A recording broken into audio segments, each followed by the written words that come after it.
Smoking is directly related to gastritis. Subconscious ಮೈಂಡಲ್ಲಿ ನಾವು ಸುಮ್ಮನೆ ಕೂತಿದ್ರು ವರ್ಕ್ ಆಗ್ತಾರೆ. ಈ ಒತ್ತಡನೇ ಮೂಲ ಕಾರಣ. ಮೈದಾ ಅಂದರೆ ರಿಫೈನ್ಡ್ ಫ್ಲೋರ್, ಅದರಲ್ಲಿ ಏನಿಲ್ಲ, ಬರೀ ಕ್ಯಾಲರೀಸ್ ಇದೆ, ಸುಡುತ್ತೆ ಹೊಟ್ಟೆನ.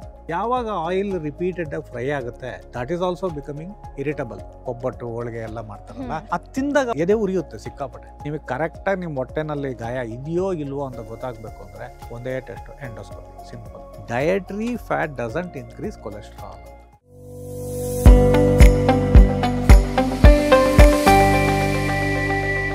ವೀಕ್ಷಕರೇ ನಮಸ್ಕಾರ, ಡಾಕ್ಟರ್ ಬಾಸ್ ಚಾನಲ್ಗೆ ಸ್ವಾಗತ.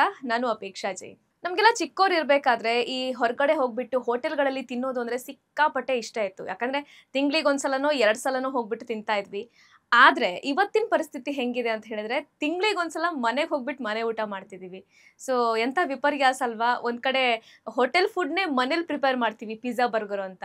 ಈಗ ಹೋಟೆಲ್ಗಳಲ್ಲಿ ಹೊಸ ಕಾನ್ಸೆಪ್ಟ್ ಸ್ಟಾರ್ಟ್ ಮಾಡಿದ್ದಾರೆ, ಮನೆ ಊಟ ಅಂತ ಹೇಳ್ಬಿಟ್ಟು. ಸೊ ಎಲ್ಲ ವೈಸ್ ವರ್ಸ ಆಗ್ತಿದೆ. ಬರೀ ಇದು ಮಾತ್ರ ಅಂತಲ್ಲ, ನಮ್ಮ ಬದಲಾದ ಹಲವಾರು ಜೀವನ ಶೈಲಿಯಿಂದ, ಲೈಫ್ ಸ್ಟೈಲ್ ಚೇಂಜಸ್ಸಿಂದಾಗಿ ಸಾಕಷ್ಟು ಕಾಯಿಲೆಗಳು ಬರ್ತಾ ಇವೆ. ಸೊ ಕೆಲವೊಂದನ್ನು ನೀವು ಕೂಡ ಎಕ್ಸ್ಪೀರಿಯನ್ಸ್ ಮಾಡ್ತಾ ಇರ್ಬೋದು. ಇದೆಲ್ಲದರ ಬಗ್ಗೆ ಮಾತಾಡ್ತಾ ಹೋಗೋಣ. ನಮ್ಮ ಜೊತೆಗಿದ್ದಾರೆ ಪ್ರೊಫೆಸರ್, ಎಂಡೋಸ್ಕೋಪಿಕ್ ಹಾಗೂ ಲ್ಯಾಪ್ರೋಸ್ಕೋಪಿಕ್ ಸರ್ಜನ್ ಆಗಿರುವಂತಹ ಡಾಕ್ಟರ್ ಭಾರ್ಗವರಾಮ್ ಅವರು. ಸರ್, ಕಾರ್ಯಕ್ರಮಕ್ಕೆ ಸ್ವಾಗತ. ನಮಸ್ಕಾರ. ನಮಸ್ಕಾರ ವೀಕ್ಷಕರೇ. ಸರ್, ನಾನಾಗಲೇ ಹೇಳ್ತಾ ಇದ್ದೆ, ಲೈಫ್ ಸ್ಟೈಲ್ ಚೇಂಜಸ್ಸಿಂದ ಸಾಕಷ್ಟು ಕಾಯಿಲೆಗಳು ಬರ್ತಾ ಇದೆ ಅಂತ. ಸೊ ಅದರಲ್ಲಿ ತುಂಬಾನೇ ಜನರಲ್ 90% ಜನ ಎಕ್ಸ್ಪೀರಿಯನ್ಸ್ ಮಾಡ್ತಾ ಇರೋದು ಅಂತ ಹೇಳಿದ್ರೆ ಈ ಗ್ಯಾಸ್ಟ್ರೈಟಿಸ್ ಅನ್ನೋದು. ಸೊ ಗ್ಯಾಸ್ಟ್ರೈಟಿಸ್ಗೆ ಮೂಲ ಕಾರಣ ಏನು ಸರ್? ಮೊದಲು ನಾವು ಅರ್ಥ ಮಾಡ್ಕೋಬೇಕು, ಗ್ಯಾಸ್ಟ್ರೈಟಿಸ್ ಅಂತ ಅಂದರೆ, ಗ್ಯಾಸ್ಟ್ರಾ ಅಂದರೆ ಹೊಟ್ಟೆ, ಐಟಿಸ್ ಅಂದರೆ ಇನ್ಫ್ಲಮೇಷನ್ ಅಂತ. ಅಂದರೆ ನಮ್ಮ ಹೊಟ್ಟೆ ಒಳಗಡೆಯಿಂದ ಒಂದು ಏನು ಮೇಲ್ಪದರ ಇದೆ ಅದು ಡ್ಯಾಮೇಜ್ ಆಗಿದೆ ಅಂತ, ಅದನ್ನೇ ಗ್ಯಾಸ್ಟ್ರೈಟಿಸ್ ಅನ್ನೋದು. ಸೊ ಅದು ಯಾವಾಗ ಬರುತ್ತೆ, ಆವಾಗ ಪ್ರತಿಯೊಬ್ಬ ಮನುಷ್ಯನಿಗೂ ಹೊಟ್ಟೆ ಉರಿಯೋದು, ಎದೆ ಉರಿಯೋದು, ಹೊಟ್ಟೆ ಉಬ್ರ ಬರೋದು, ಹೊಟ್ಟೆ ತೊಳಸ್ದಂಗೆ ಆಗೋದು, ಮತ್ತು ವಾಂತಿ ಮಾಡ್ಕೊಳ್ಳೋದು. ಕೆಲವರು ಇನ್ನೂ ಸ್ವಲ್ಪ ಮುಂದೆ ಹೋದರೆ ವಾಂತಿ ಮಾಡ್ಕೊಳ್ಳೋದು, ಮತ್ತು ಕೆಲವು ಸತಿ ಬೇದಿಗಳಾಗೋ ಅಂಥದ್ದು, ಇದೆಲ್ಲ ಒಟ್ಟಿಗೆ ಬರೋದೇ ಗ್ಯಾಸ್ಟ್ರೈಟಿಸ್ ಅಂತ. ನಾವು ಗ್ಯಾಸ್ಟ್ರೈಟಿಸ್ ಆಗಿದೆ ಅಂತ ಹೇಳ್ಬಿಡ್ತೀವಿ. ಸೊ ಇದಕ್ಕೆ ಹಲವಾರು ಕಾರಣಗಳಿದೆ. ಒಂದು, ನಮ್ಮ ಜೀವನ ಶೈಲಿ, ಲೈಫ್ ಸ್ಟೈಲ್. ಮುಖ್ಯವಾಗಿ ನಾವು ಎಲ್ಲರೂ ಇವತ್ತಿನ ಒಂದು ಒತ್ತಡ ಇರತಕ್ಕಂಥ ನಮ್ಮ ಸಮಾಜದಲ್ಲಿ ಪ್ರತಿಯೊಬ್ಬರೂ ಒಂದಲ್ಲ ಒಂದು ಒತ್ತಡಕ್ಕೆ ಕಾರಣವಾಗಿದೆ.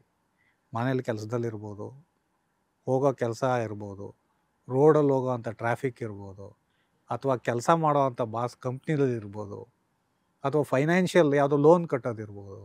ಇದೆಲ್ಲ ಏನಾಗ್ತಾಯಿದೆ ಅಂದರೆ, ನಮ್ಮ ಸಬ್ಕಾನ್ಷಿಯಸ್ ಮೈಂಡಲ್ಲಿ ನಾವು ಸುಮ್ಮನೆ ಕೂತಿದ್ರು ವರ್ಕ್ ಆಗ್ತಾರೆ. ನಾವು ಬೇಡ ಅಂತ, ನಾನು ಸುಮ್ಮನೆ ಕೂತಿದ್ದೀನಿ ಅಂದ್ರೂ ನಮ್ಮ ಮೈಂಡಲ್ಲಿ ವರ್ಕ್ ಆಗ್ತಾ ಇರುತ್ತೆ. ಇದನ್ನೇ ಸ್ಟ್ರೆಸ್ ಅಂತ ಕರೆಯೋದು ನಾವು. ಇದೇ ಇವತ್ತು ಮೂಲ ಕಾರಣ ಏನಾಗಿದೆ ನಮಗೆ ಈ ಗ್ಯಾಸ್ಟ್ರೈಟಿಸ್ಗೆ ಇದಾಗಿದೆ. ಮೇಯ್ನ್ ರೀಸನ್ ಇವತ್ತಿನ ದಿವಸ ಕಾರಣ ಏನು ಅಂದರೆ, ಹೊಟ್ಟೆ ಆ್ಯಸಿಡ್ ಔಟ್ಪುಟ್ ಜಾಸ್ತಿ ಬರಲಿಕ್ಕೆ ಕಾರಣ ಅಂದರೆ ಗ್ಯಾಸ್ಟ್ರೈಟಿಸ್. ಏನಂದರೆ ಸ್ಟ್ರೆಸ್ಸು, ಈ ಒತ್ತಡನೇ ಮೂಲ ಕಾರಣ. ಆ ಒತ್ತಡಕ್ಕೆ ಏನು ಮಾಡ್ತೀವಿ ನಾವು, ಬೇರೆ ಬೇರೆ ಹವ್ಯಾಸಗಳನ್ನ ಮಾಡ್ಕೋತೀವಿ. ಈಗ ನಾನು ಬ್ರೇಕ್ ತೊಗೋಬೇಕು. ಬ್ರೇಕ್ ಅಂದ್ರೆ ಏನು? ಹೋಗಿ ಏನಾದರೂ ತಿನ್ನಬೇಕು. ಏನು ತಿಂತೀರಾ? ಎಗೈನ್ ಫಾಸ್ಟ್ ಫುಡ್ಸ್ ಎಲ್ಲ ಚೈನ್ಗಳಿದೆ. ನಮಗೆ ಹಿಂದಿನ ಕಾಲದಲ್ಲಿ ಏನಾಗ್ತಾಯಿತ್ತು ಅಂದರೆ, ನಮ್ಗೆ ಇಷ್ಟೊಂದು ಆಹಾರಗಳು ಸಿಗ್ತಿರ್ಲಿಲ್ಲ. ನಮಗೆ ನಿಜ, ತುಂಬ ದೂರ ಹೋಗಬೇಕಾಗಿತ್ತು. ಒಂದು ಹೋಟೆಲ್ಗೆ ಹೋಗಬೇಕು ಅಂದ್ರೂ ಭಾಳಷ್ಟು ದೂರ ಹೋಗಬೇಕಾಗಿತ್ತು. ಇವತ್ತೇನಿದೆ, ಗಾಡಿ ಇದೆ, ಪಕ್ಕದಲ್ಲಿ ಹೋಟ್ಲಿದೆ, ನಿಮಗೆ ಬೇಕಾದಂಥ ಆಹಾರಗಳು ಸಿಗುತ್ತೆ ಇವತ್ತು.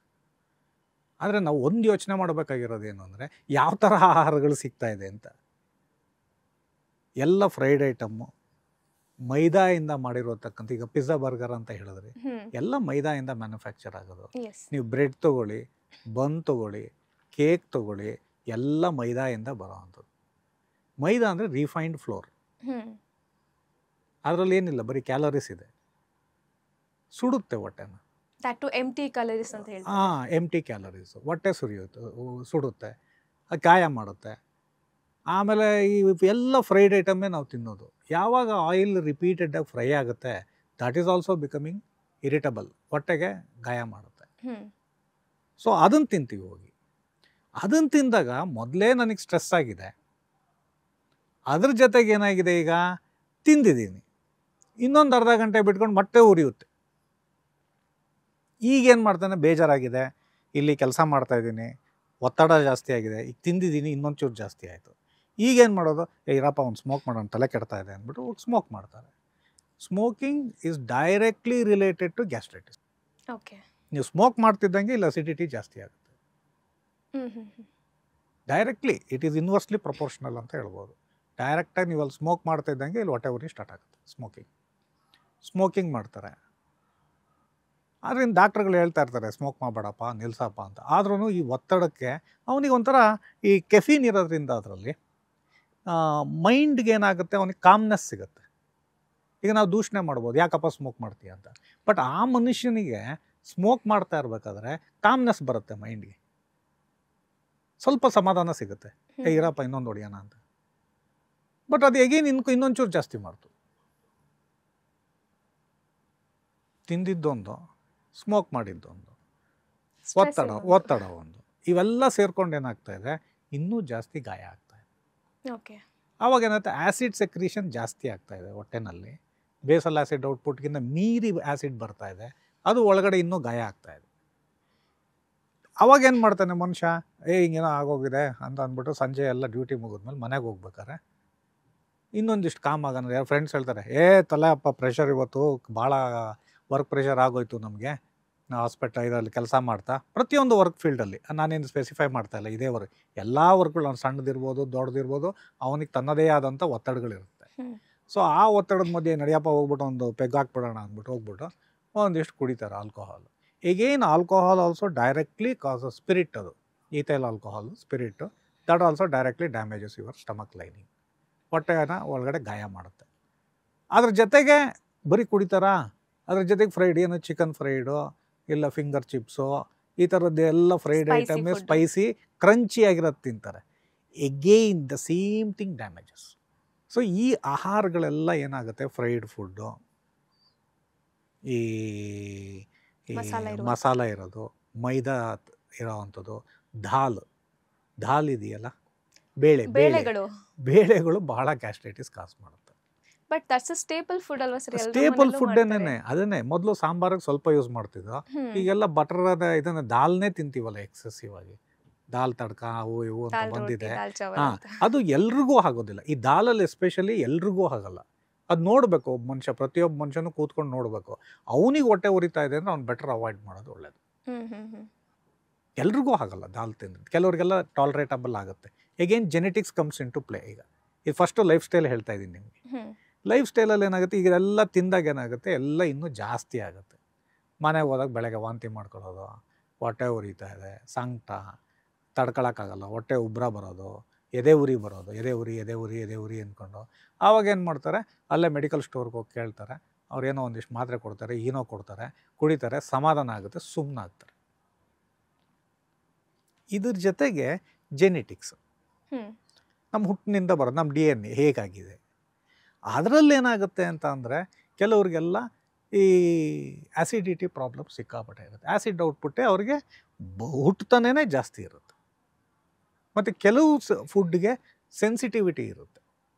ಸೆನ್ಸಿಟಿವಿಟಿ ಅಂದರೆ ಏನಾಗುತ್ತೆ ಅಂದರೆ, ಅದೇ ನಾನು ಆಗಲೇ ಹೇಳಿದ್ನಲ್ಲ ನಿಮಗೆ, ದಾಲು. ಈ ದಾಲು ಎಲ್ರಿಗೂ ಹಾಗೆ ಬರಲ್ಲ. ಓಕೆ. ನಿಮ್ಮ ಸ್ನೇಹಿತಂಗಾದರೆ ನಿಮಗಾಗಲ್ಲ. ಅವ್ನು ಚೆನ್ನಾಗೇ ತಿಂತಿರ್ತಾನೆ, ನನಗೇನಿಲ್ಲ ಕಣೋ ಅಂತ. ನಿಮಗೆ ಅನಿಸ್ತಿದ್ರೆ ಅದೇ ಉರಿತದಲ್ಲ ಬೈ ತಿಂದರೆ. ಒಬ್ಬಟ್ಟು ಮಾಡ್ತಾರೆ ಮನೆಯಲ್ಲಿ, ಒಬ್ಬಟ್ಟು ಹೋಳಿಗೆ ಎಲ್ಲ ಮಾಡ್ತಾರಲ್ಲ, ಅದು ತಿಂದಾಗ ಎದೆ ಉರಿಯುತ್ತೆ ಸಿಕ್ಕಾಪಟ್ಟೆ. ಕೆಲವ್ರು ಏನಾದ್ರು ಸುಮ್ಮನೆ ಆಗ್ತಾರೆ, ಬೇರೆಯವ್ರಿಗೆ ಹೆಂಗೆ ಹೇಳೋದು, ಎಲ್ಲರೂ ಸುಮ್ಮನೆ ಆ ಕ್ಷಣಕ್ಕೆ ಮಾತ್ರ ಉರಿತಿರ್ಬೋದೇನೋ, ಆ ಕ್ಷಣಕ್ಕೆ ಮಾತ್ರ ಅಂದ್ಕೊಂಡು ಸುಮ್ಮನೆ ಆಗ್ತಾರೆ, ಹೇಳ್ಕೊಳಕ್ ಹೋಗಲ್ಲ.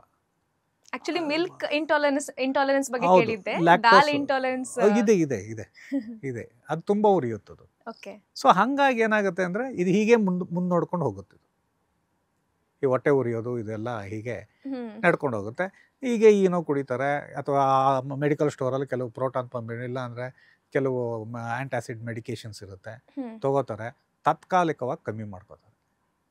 ಸೊ ಈಗೇನಾಗುತ್ತೆ, ಕೆಲವ್ರಿಗೆ ಇನ್ನೂ ಜಾಸ್ತಿ ಉಲ್ಬಣ ಆದಾಗ, ಇದನ್ನೇ ಹ್ಯಾಬಿಟ್ ಕಂಟಿನ್ಯೂ ಆದಾಗ ಯಾಕೋತಾರೆ, ಡಾಕ್ಟ್ರ್ ಹತ್ರ ಹೋಗೋಣ ಅಂತ ಹೋಗ್ತಾರೆ. ಆವಾಗ ಅವರು ಇದಕ್ಕೆ ಟ್ರೀಟ್ಮೆಂಟ್ ಬರ್ಕೊಡ್ತಾರೆ, ಎಲ್ಲ ಥರದ್ದು ಟ್ರೀಟ್ಮೆಂಟ್ ಬರ್ಕೊಡ್ತಾರೆ.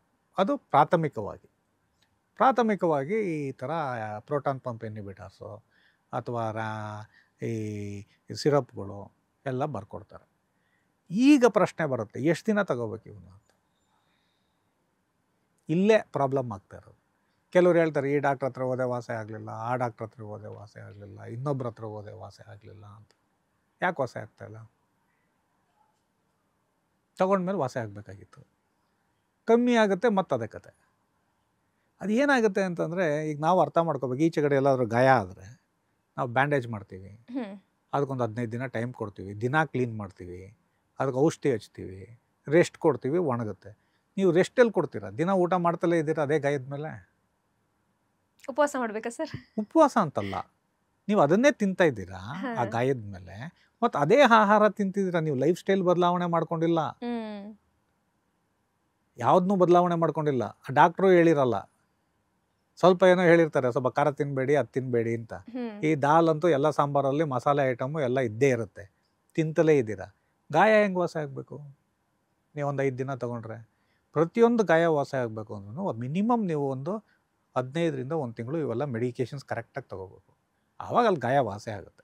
ಗಾಯ ವಾಸ ಆದಮೇಲೂ ನೀವು ವಾಸ ಆಗೋಯ್ತು ಅಂತ ಬಿಟ್ಬಿಟ್ಟು ನೀವು ಮತ್ತೆ ಈ ಲೈಫ್ ಸ್ಟೈಲ್ಗಳು ಇದನ್ನೇ ಕುಡಿಯೋದು, ಸ್ಮೋಕಿಂಗ್ ಮಾಡೋದು, ಇದೇ ಥರ ಆಹಾರ ಪದ್ಧತಿಗಳನ್ನ ಮಾಡ್ಕೊಂಡಿದ್ರೆ ಹೊಟ್ಟೆ ಉರಿತಲೇ ಇರುತ್ತೆ. ಈಗ ನಿಮ್ಗಾಗಲೇ ಹೇಳಿದೆ, ದಾಲ್ ಇದೆ.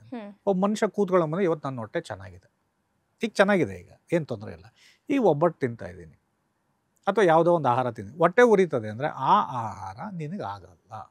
ಲೇಟೆಸ್ಟ್ ಹಾಗೂ ಇಂಟ್ರೆಸ್ಟಿಂಗ್ ಸುದ್ದಿಗಳಿಗಾಗಿ ಬಾಸ್ ಟಿವಿ ಕನ್ನಡ ಚಾನೆಲ್ನ ಸಬ್ಸ್ಕ್ರೈಬ್ ಮಾಡಿ, ಹಾಗೆಯೇ ಬೆಲ್ ಐಕಾನ್ ಪ್ರೆಸ್ ಮಾಡಿ. ಇದರ ಜೊತೆಗೆ ಫೇಸ್ಬುಕ್, ಇನ್ಸ್ಟಾಗ್ರಾಮ್, ಎಕ್ಸ್ನಲ್ಲೂ ಮಿಸ್ ಮಾಡದೆ ಫಾಲೋ ಮಾಡಿ.